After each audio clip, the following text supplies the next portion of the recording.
You are listening to Mark Lack, and this is Retail 101 Online.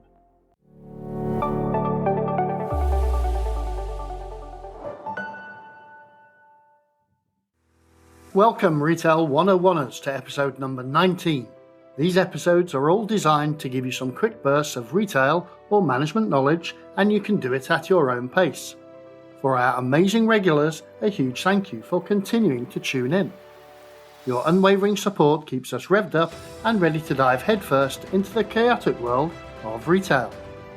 In this episode, we explore personal finance for retail colleagues, a subject that is especially important and close to my heart. If you're listening to this from your shared accommodation after a long shift, or on the bus heading into work, this one is for you. My name is Mark Lack, and I'm the host of the Retail 101 online channel, a dedicated resource to learning about all things retail and management by people who've walked the same floor tiles, worn the same name tags, and lived the same stories as you. Many of you came to the Middle East to work hard, to support families back home, and to build a better future. But I know that for many retail workers, there was never a class in school about how to manage your money. There was never a guidebook handed out when you landed at the airport. That's what this episode is all about. Not to judge, not to lecture, just to help. Believe me when I say I have been there. I'm older now, and over time I have managed to pick up some pearls of wisdom that I wish someone had taught me when I was younger. So today we're going to talk about some of the basics of personal finance. Things like budgeting, saving, avoiding debt, and planning for the future. Nothing complicated, just simple, smart habits that can make a huge difference over time. As a young man, a long time ago, in a galaxy far, far away... Okay, enough of that. And, just starting in retail, I fell into many of the same traps that you may be in now. Always running out of funds before payday came, and then doing exactly the same thing again the very next month. I will break this podcast into 5 simple segments. Then I will share some useful resources in the Help is on the Way segment. And finally, some closing thoughts to help you feel confident about taking control of your money, no matter how much or how little you earn. Let's get started.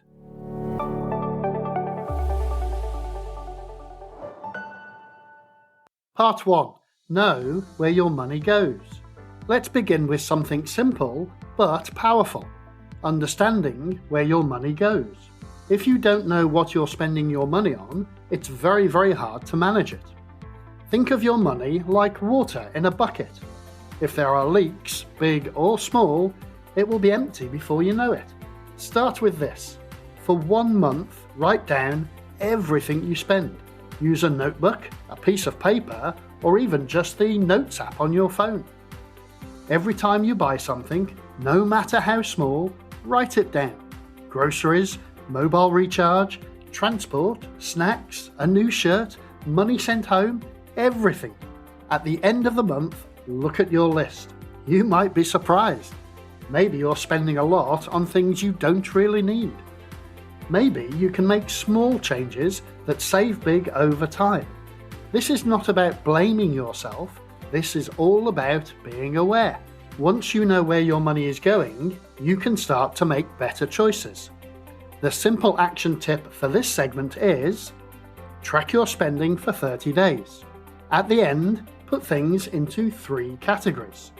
Firstly, needs like food, rent, transport, money to send home, etc. Number 2, wants like eating out and shopping. And number 3, savings or debt payments. Awareness is the first step to make change happen.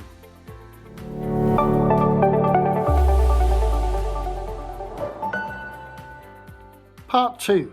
Make a simple budget.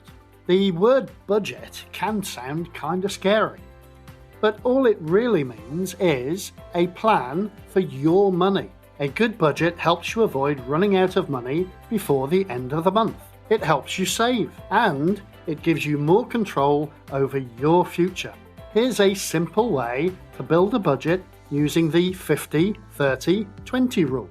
Firstly, 50% for needs, such as rent, food, transport, sending money home. Number 2, 30% for wants, clothing, entertainment, treats, because you still need to get something back for yourself. And then, number 3, 20% for savings or paying off debt. Now, in real life, especially in retail jobs, those percentages might need to change. Maybe your needs take up more than 50%. That's okay. The important part is trying to save something. Even if it's just 10 dirhams or 10 reals a month, start small. The habit of saving is much more important than the actual amount. The simple action tip for this segment is write down your monthly income. Then make a list of fixed costs like rent and transport and flexible costs like groceries or shopping. Now, try to set a monthly goal for savings, even if it's just a small amount.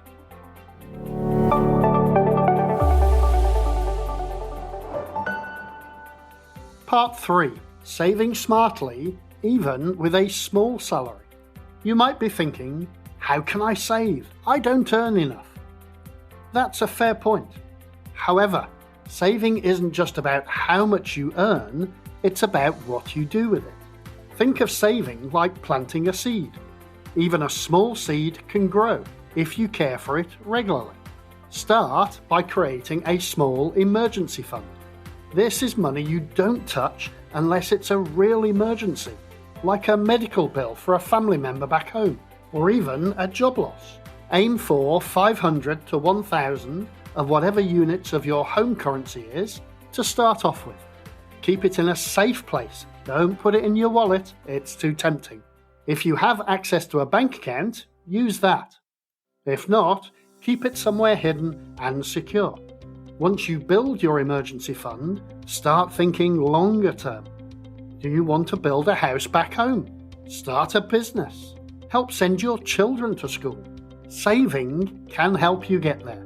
The simple action tip for this segment is choose an amount to save from each paycheck. Start with something. It really doesn't matter how much. When my wife and I were first married, she used to save just £10 per month. The amount wasn't important. The habit forming was. Put it aside the moment you get paid and then pretend it just doesn't exist. Over time, this will become a powerful habit and your fund will start to build.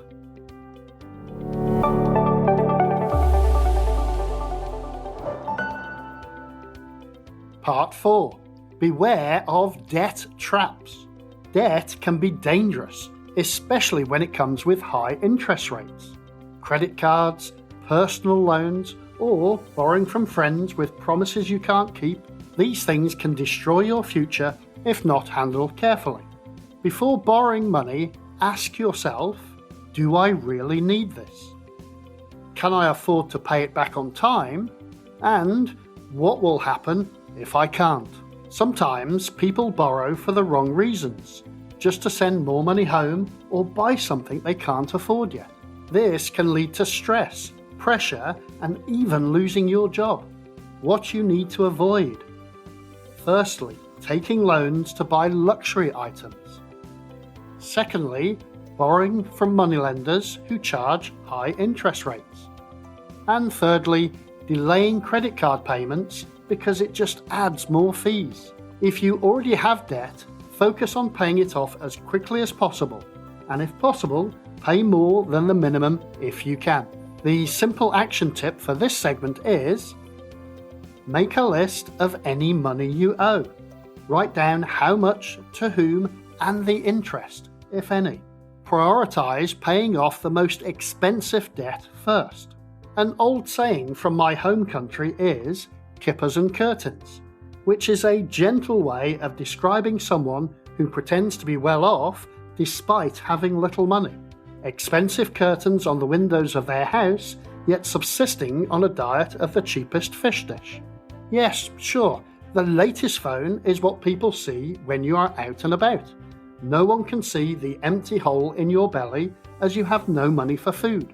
That food, of course, keeps you sustained and able to keep earning more money. No food in your belly could lead to poor performance and then no job at all. What good does your fancy new phone do you then?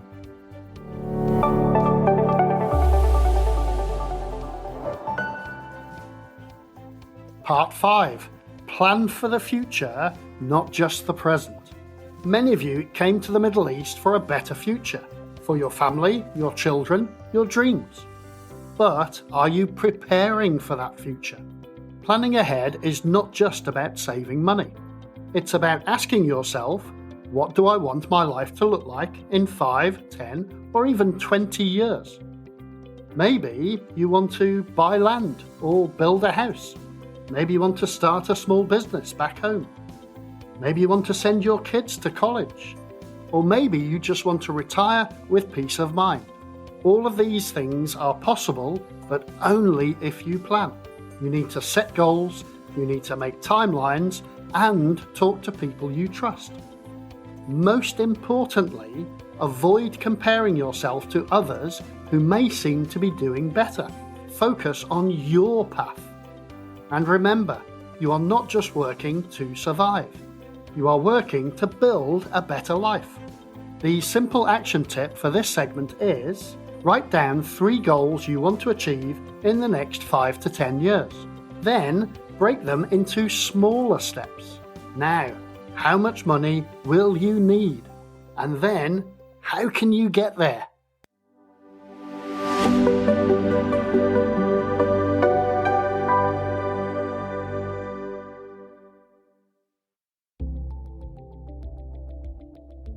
Help is on the way.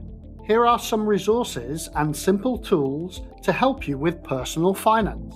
Number 1. Free budgeting apps. Apps like Good Budget or Wallet are simple and available in many languages. You can use them to track spending and savings. Number 2. Online videos. Search YouTube for personal finance for beginners in your own language or in simple English. Number 3. Talk to a trusted person. Sometimes the best help is talking to someone who's good with money. Ask for guidance from a trusted friend or family member who is responsible with finances. Number 4. Learn one thing every month. Pick one topic like saving or insurance or how to open a bank account and learn all you can about it. Slowly, you will grow stronger. You will need to remember you are not alone. Help is out there. You may think, well, it's okay for you, Mark. You are a CEO. But I still budget. I still track every single penny I spend, and my trusted person to speak to is my wife. After all, she was the one who started us on this path by saving just £10 per month, way back when the dinosaurs roamed the earth and I used to get my pay packet each week in an envelope in cash.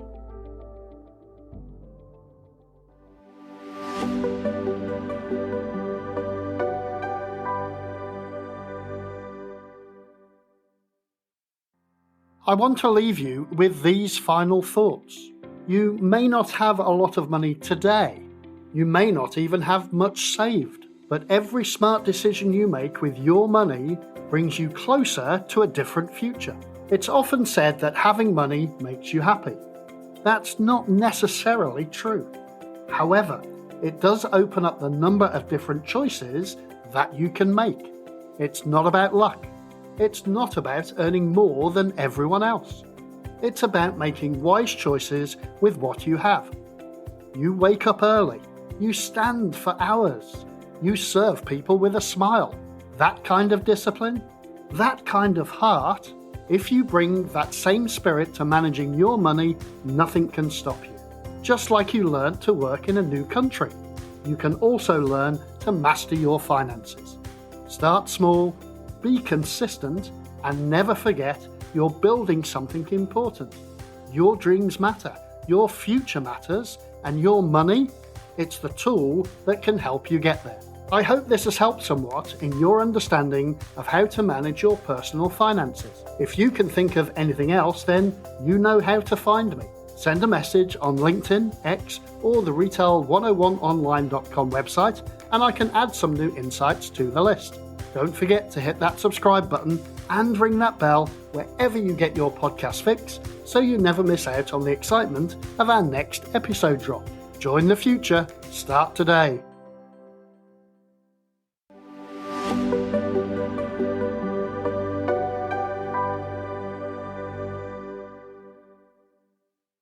And that's it, folks. Thank you so much for tuning in, and we'll see you in the next episode, maybe in a couple of weeks' time. Cheers.